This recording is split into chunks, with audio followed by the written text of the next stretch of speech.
Hello, my name is Steven Bradburn, founder and managing director of Innoversial Gaming. In this video, I will briefly explain my first board game called Puntonville for the consideration of board game publishers for solicited game prototype submissions. I had the idea for a gambling themed board game back in 2019 while I was living in Stratford East London at the time. I knew I wanted the game to have a fictitious post-World War II London era theme with illegal gambling dens. The original title for the game was called PUNT, but after a conversation with my father about my ideas, he suggested calling it Puntonville as a play on word for the Pentonville area in central London, which tied into my theme very well.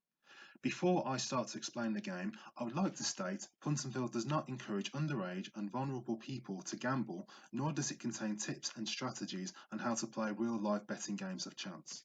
Puntonville is a fictitious London-inspired city set in England 1955. Players are rival illegal gambling establishment owners travelling around the city of Puntonville, buying business properties as fronts for their gambling dens in the areas of North Punton, East Side End, South Punton and West Side End. The object of the game depends on which game mode you play, but ultimately be the player with the most cash, the lowest conviction point score, and the last player standing. Before the game starts, one player must be the administrator. Their role is to oversee the cash tray and property cards. Also, to keep track of the time if there is a time limit in place, keep track of each player's conviction point score, and also keep track of which properties have been seized by the police.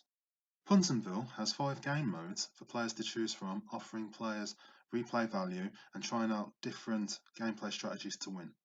Clean sheet mode is where the player with the lowest conviction point score wins.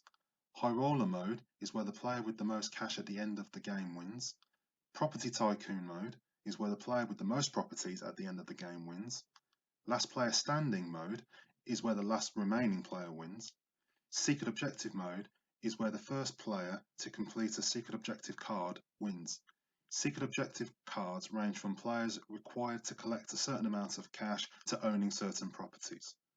Although a recommended game setting table is provided, players can mutually agree to adjust the settings to suit their needs. There are 10 properties in Puntonville which players can purchase. When players land on their own properties, they can collect legitimate income the property earns and roll the dice to determine how much gambling profits they earn too.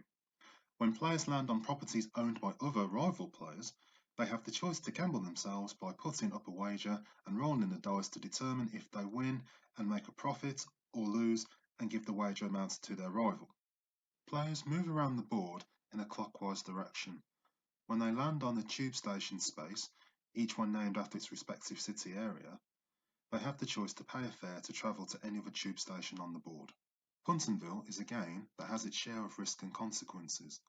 Players can end up in a situation where they get arrested, which would require their tokens to be moved to the trial and punishment board to determine how many conviction points that they will get and how many turns they will miss.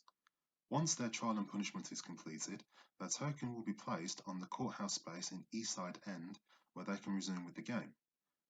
Players can also end up in a situation where they get wounded and their token moved to the green number squares next to the hospital space in West Side End to miss a certain number of turns. Once they have missed the required number of turns, their token will be placed on the hospital space where they can resume with the game. When players land on the red P spaces on the board, they must pick up a PUNT card. PUNT cards contain instructions that will benefit or hinder a player's efforts throughout the game. Conviction points are given when a player is arrested for committing an offence and is found guilty in their trial. They also equal the number of turns a player will miss. Their token is moved to the trial and punishment board, which I mentioned earlier. They roll the dice to determine which judge they will face for their trial. Judge Tea Leaf can be bribed, while Judge Mental cannot. However, a bribe is not guaranteed to get the player acquitted. If caught out, the player will face maximum conviction points for the offence that they are already on trial for, plus additional points for attempting to bribe a court official. That is the end of the video. If you wish to have more information about Puntonville, or if you are a board game publisher interested in a solicited board game prototype submission, please go to www.innoversialgaming.com for more information. You can also contact me directly by email or phone. Thank you very much for watching and for giving me your time.